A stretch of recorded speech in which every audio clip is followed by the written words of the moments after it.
杨紫被问交通扶贫，范丞丞5月1日票房黑马，带新人求资源摆明。杨紫的管理团队再次莫名其妙地被粉丝骂上了热搜榜，原因是粉丝在分析杨紫近期的待播剧和拍摄作品时发现，杨紫再次被经纪人派去下山扶贫，因为男主的人气和咖位都不是和他一样好，那就是和范丞丞搭档的199爱情。先不说这部剧定位是甜剧还是虐心剧，就说说杨紫和范丞丞的流量和资源差距吧。众所周知，杨紫凭借情景喜剧《家有儿女》成功童星出道。虽然被宋丹丹指出长相可能不适合娱乐圈的要求，但是看不惯她的杨紫也确实通过自己的努力成功走到了现在，而且也曾被列入90后小花旦热搜榜单。随着《决战长沙》的成功，杨紫开启了自己的演艺之路。后来为了保证自己的流量，也就是为了在吃瓜网友面前有存在感，她开始慢慢接触一些又甜又虐的爱情剧，比如《龙珠传说》《无间道》《香蜜沉沉烬如霜》等剧集。虽然当时和她搭档的男1号不是当红艺人，但至少剧集很火。之后，粉丝们开始希望杨紫的经纪团队能够好好把握剧本的选择。毕竟她的偶像已经是90后小花旦中的佼佼者了，总不能给一些流量粉吧。她做扶贫项目还不如自家男艺人。不过，虽然娱乐圈中有不少90后当红男艺人，但并不是所有的人都会选择与当红女艺人合作，因为可能存在段位战的问题。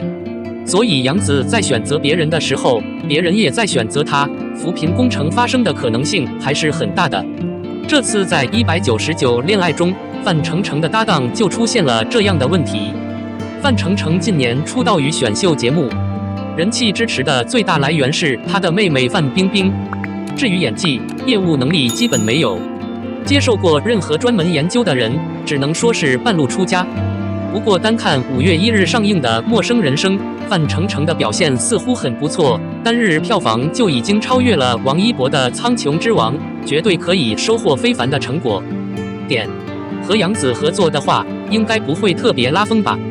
而且，如果范丞丞能和杨紫合作，就相当于杨紫引进了新人，所以之前网上肯定流传着一句话：拿新人换资源。杨紫的管理团队肯定会仔细考虑这个问题，不会真的像粉丝担心的那样。如果没有资源交换，何必委屈自己？02庆余年2 6月开播，张若昀、毛晓彤领衔主演，肖战回归引期待。2019年底，银铃古装剧《新浪潮》的庆余年开播，该剧由张若昀主演，一经播出便登上了收视榜首。因为自身的热度和经典，第2部的开场让观众期待已久。现在距离庆余年第1部结束已经3年多了，这期间至少有过5次的预热和宣传，但因为男主角的缺席，一直拖延。现在终于要正式拉开帷幕了。庆余年2将于6月开播，由张若昀、毛晓彤领衔主演，肖战的回归引人期待。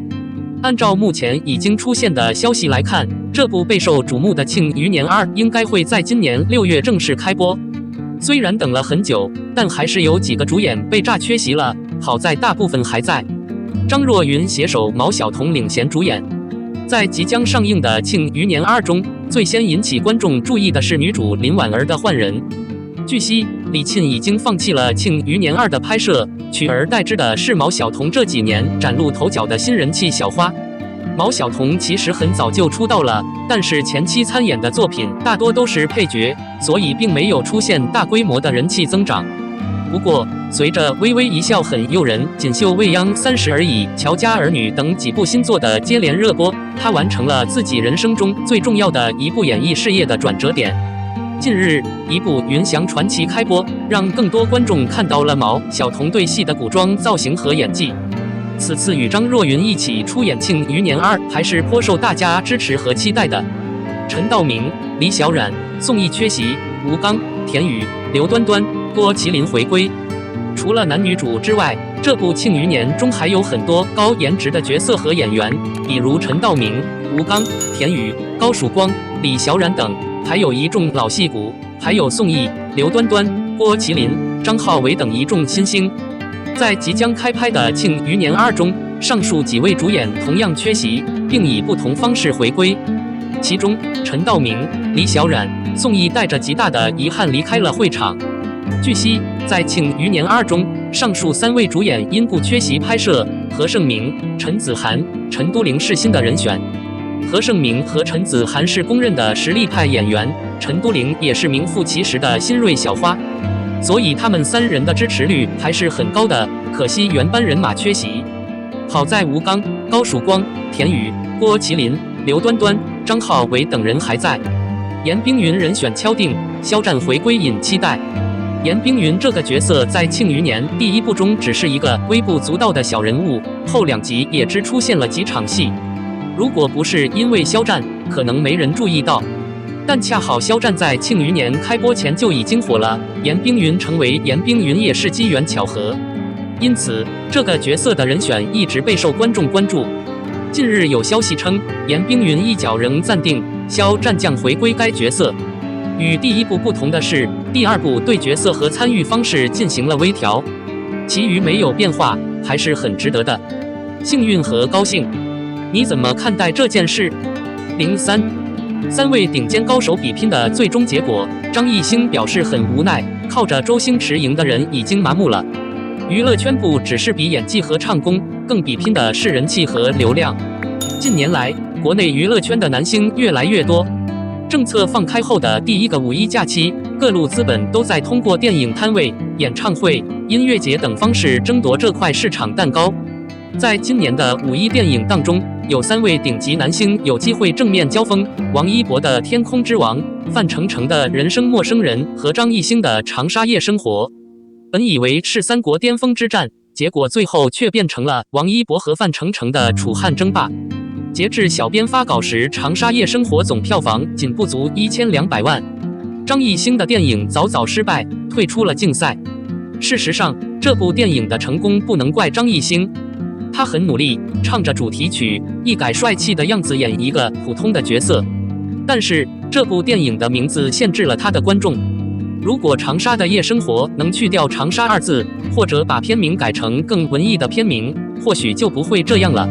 就像从你的世界路过这部电影，其实类型和剧情都和这部电影差不多，同样讲述了发生在重庆的一些普通的烟火故事，但是带给观众的感受却截然不同。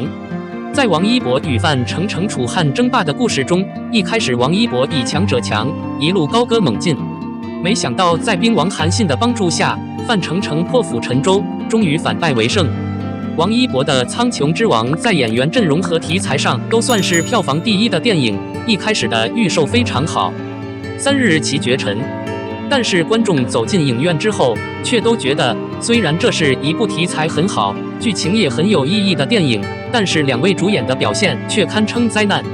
王一博和周冬雨都没有当兵的气势和气质。随着口碑下滑，《天空之王》的票房从初4开始走弱。截至目前，票房已达4.63亿元，被《陌生生活》以4.67亿元超越。范丞丞的《陌生生活》能够超越一个人，不得不感谢一个人，那就是喜剧之王周星驰。周星驰在5一期间发了一篇自媒体文章，让网友们给他推荐一部电影看。在网友推荐了一堆电影后，周星驰表示自己最想看《人生不熟》。周星驰的帖子传开后，影片的票房一路飙升，终于实现了翻身至此。当然，《陌生的生活》也是一部不错的喜剧片，假期带家人去影院散心也是不错的选择。唯一遗憾的是，虽然周星驰很想看这部电影，但也只能等，因为《人生不熟》要到5月18日才能在香港上映。《天空之王》与其原人生的较量才刚刚开始，还要持续一段时间。真的很难说谁能笑到最后，是王一博还是范丞丞。大家喜欢哪部电影？